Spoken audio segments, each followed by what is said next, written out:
Hello everyone, आपका एक बार फिर से वेलकम करते हैं आज के हमारे इस नए वीडियो पे। तो आज इस वीडियो के अंदर मैं आपके साथ डिस्कस करने वाला हूं आज जो एक नया एनएफओ आया है इसके बारे में, जिसका नाम है bank of India consumption fund diet growth NFO के बारे में। इस वीडियो के अंदर मैं आपके साथ डिस्कस करूंगा ये जो एनएफओ है इसका लॉन्च डेट क्या है, इन डेट क्या है, ये एनएफओ आपके म्यूचुअल फंड के अंदर कब अलॉटमेंट किया जाएगा, इसकी एनएबी की प्राइस, साथ ही साथ इनका एक्सपेंस रेशियो, एग्जिट लोड, इसके अंदर किस तरीके का स्टॉक होल्डिंग देखने को मिल सकता है और इसका अप्रॉक्स रिटर्न, सारा कुछ जानकारी कंप्लीट इसी वीडियो के अंदर मैं आपके साथ डिस्कस करने वाला हूं। तो इस वीडियो को लास्ट तक जरूर देखिएगा। Bank of India consumption fund diet growth ये एक काफी हाई रिस्क एनएफओ रहने वाला है। ये एनएफओ का जो लॉन्च डेट है वो है 29 नवंबर 2024 और इन डेट है 13 दिसंबर 2024। यानी कि अगर कोई इन्वेस्टर इस एनएफओ के अंदर इन्वेस्टमेंट करना चाह रहे हैं तो फिर वो इस टाइम पीरियड के बीच में अपना इन्वेस्टमेंट कर सकते हैं। ये एनएफओ आपके म्यूचुअल फंड के अंदर जो डैशबोर्ड में शो होगा वो होगा 20 दिसंबर 2024 के बाद। और जैसे कि न्यू फंड ऑफर का एनएबी रहता है 10 रुपया, इसमें भी सेम है। अगर आप इस तरीके का म्यूचुअल फंड रिव्यू देखना पसंद करते हैं तो एक हमारा मेन चैनल है जो कि अभी आपको स्क्रीन पे दिख रहा होगा, तो एक बार जरूर आप इस चैनल को विजिट कीजिएगा। इसमें मैंने काफी अच्छी अच्छी mutual fund review video upload करके रखा हूँ। इनकी एक्सपेंस रेशियो के ऊपर बात करें तो इनका एक्सपेंस रेशियो का डाटा अभी अवेलेबल नहीं है, लेकिन हम एक इसी तरीके का म्यूचुअल फंड को लेकर के इसकी डाटा निकालने की कोशिश करेंगे। एग्जिट लोड की बात करते हैं, अगर आप इन्वेस्ट किया हुआ पैसा 12 महीने के अंदर अपना इन्वेस्टमेंट का 10% से ज्यादा निकालेंगे तो फिर आपको 1% का एग्जिट लोड देना होगा। यानी सिंपल भाषा में समझे, अगर आप इन्वेस्ट किया हुआ पैसा 1 साल के अंदर निकालते हैं तो फिर आपको 10% का एग्जिट अपना इन्वेस्टमेंट का 10% से ज्यादा निकालते हैं तो फिर 1% का एग्जिट लोड आपको देना होगा। स्टम्प ड्यूटी की बात करें तो स्टम्प ड्यूटी है 0.005%। टैक्स इम्प्लानेशन की बात करते हैं तो इसमें अभी किसी प्रकार का टैक्स इम्प्लानेशन नहीं है, लेकिन जैसे ये एनएफओ म्यूचुअल फंड में ट्रांसफर होगा तो आपको वहां पर शॉर्ट टर्म कैपिटल गेन पे 20% टैक्स देखने को मिलेगा और लॉन्ग टर्म कैपिटल गेन पे आपको 12.5% का टैक्स पेमेंट देखने को मिलेगा। शॉर्ट टर्म कैपिटल गेन करने का मतलब क्या हुआ कि अगर आप इन्वेस्ट किया हुआ पैसा 1 साल के अंदर निकालेंगे तो जो भी आपका रिटर्न होगा उस पर आपको 20% का टैक्स पेमेंट करना पड़ेगा। और अगर आप 1 साल के बाद इससे अपना पैसा निकालते हैं, 1 साल में अगर 1,25,000 का रिटर्न बनता है तो फिर आपको 12.5% का टैक्स पेमेंट करना होगा।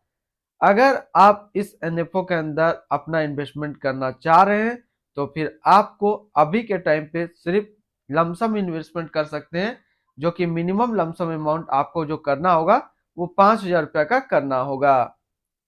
इनकी fund house and investment objects की अगर बात करें तो bank of India mutual fund total assist पे इंडिया पे नंबर 31 पे रैंक करता है।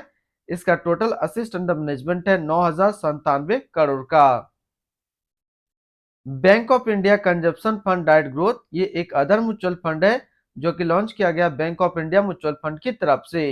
नितिन गौसर अभी इस फंड का करंट फंड मैनेजर है। इस फंड का करंटली असिस्ट अंडर मैनेजमेंट है 9,097 करोड़ का और लेटेस्ट नबी है 10 रुपया। Bank of India consumption fund diet growth ये एक काफी हाई रिस्क एनएफओ है। इसमें मिनिमम लमसम अमाउंट जो सेट किया गया है वो 5,000 रुपये का सेट किया गया है। अगर आप इन्वेस्ट किया हुआ पैसा 12 महीने के अंदर अपना इन्वेस्टमेंट का 10% से ज्यादा निकालेंगे तो फिर आपको 1% का एग्जिट लोड देना होगा। और उसकी फंड बेंचमार्क की अगर बात करें तो इसका फंड बेंचमार्क है Nifty India consumption total return index. तो सबसे पहले हमने यहाँ पे डिस्कस किया bank of India consumption fund का ओवरव्यू। अब जो जो चीजें इसमें छूट रही है, जैसे कि इनका एक्सपेंस रेशियो, दूसरा इसके अंदर किस तरीके का स्टॉक होल्डिंग देखने को मिल सकता है और इसका अप्रॉक्स रिटर्न, तो ये सारी जानकारी हम एक इसी कैटेगरी का म्यूचुअल फंड को लेकर के इसकी डाटा को निकालने की कोशिश करते हैं। यहाँ हमने जो म्यूचुअल फंड सिलेक्ट किया है वो है Nippon India consumption fund diet growth, जो एक इक्विटी म्यूचुअल फंड है, थीमेटिक कैटेगरी के अंदर है और ये काफी हाई रिस्क म्यूचुअल फंड है। यानी कि bank of India consumption fund भी आपको एक थीमेटिक कैटेगरी का म्यूचुअल फंड बनते दिखेगा। अगर इसकी 1 साल के रिटर्न के ऊपर बात करें तो 1 साल में 29.45% का रिटर्न दिया है, 3 साल के रिटर्न के ऊपर बात करें तो 3 साल में 22.33% का रिटर्न है। 5 साल के रिटर्न के ऊपर बात करें तो 5 साल में 24.65% का रिटर्न है। और अगर एनुअल रिटर्न की बात करें तो एनुअल रिटर्न है 15.37% का।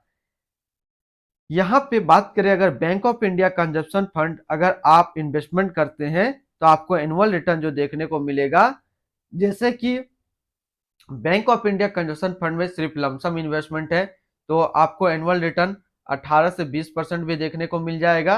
और अगर कोई investor bank of India consumption fund में एनएफओ में लमसम ही इन्वेस्टमेंट करता है तो एक साल के अंदर आपको 35 से 45% का रिटर्न देखने को मिल जाएगा लमसम के अंदर।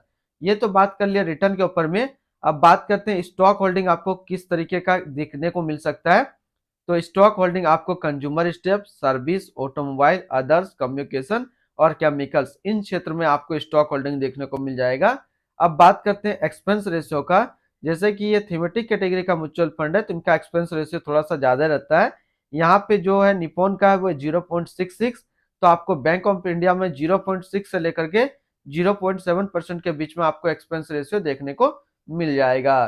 तो आज इस वीडियो के अंदर मैंने आपके साथ डिस्कस किया bank of India consumption fund के बारे में। फिर मिलते हैं हम लोग नेक्स्ट कोई इस तरीके का वीडियो की अच्छी जानकारी को लेकर के।